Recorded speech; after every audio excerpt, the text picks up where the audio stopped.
សួស្តីប្រិយមិត្តទាំងអស់គ្នាក្នុងនាមជាប្រទេសមានអរិយធម៌វប្បធម៌រាប់ពាន់ឆ្នាំកម្ពុជាមានប្រាសាទបុរាណជាច្រើនដែលមានតម្លៃប្រវត្តិសាស្ត្រនិងសិល្បៈយ៉ាងខ្ពស់ប៉ុន្តែអកុសលប្រាសាទខ្លះទាំងនោះកំពុងជួបប្រទះនឹងវិបត្តិប្រឈមខាងព្រំដែនជាមួយប្រទេសជិតខាង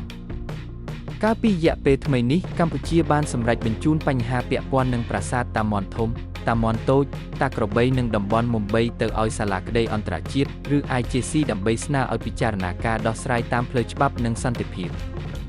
តែហេតុអ្វីបានជាកម្ពុជាចង់ឲ្យ ICC ជាគណៈវិនិច្ឆ័យចំពោះប្រទេសកម្ពុជាសន្តិភាពនិងអន្តរជាតិក្នុងព្រំដែនគឺជាបញ្ហាសំខាន់លើសគេការបញ្ជូនបញ្ហានេះទៅ ICC មានគោលបំណងច្បាស់ថា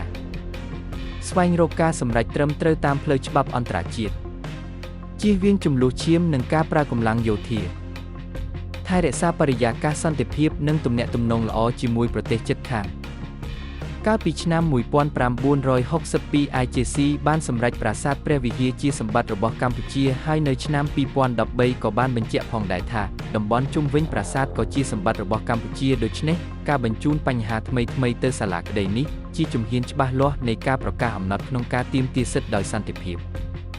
បើសិនជាសាលាក្តីអន្តរជាតិយល់ព្រមពិចារណាករណីនេះវានឹងជួយកំណត់ព្រំដែនឲ្យច្បាស់និងបញ្ចប់បញ្ហាជម្លោះឲ្យបានរួចរាល់សម្រាប់ជំនាន់បន្តសម្រាប់ប្រជាជនកម្ពុជាការយល់ដឹងអំពីទឹកដីស្រុកខ្លួននិងភាពអង់អាចក្នុងការទាមទារសិទ្ធិតាមផ្លូវច្បាប់គឺជាការការពារអត្តសញ្ញាណជាតិយ៉ាងពិតប្រាកដចុច Subscribe ឥឡូវនេះដើម្បីទស្សនាវីដេអូបន្ទាប់ស្តីពីការវិភាគសេដ្ឋកិច្ចសង្គមនិងច្បាប់អន្តរជាតិជាមួយ Finance Advanced អរគុណសម្រាប់ការទស្សនា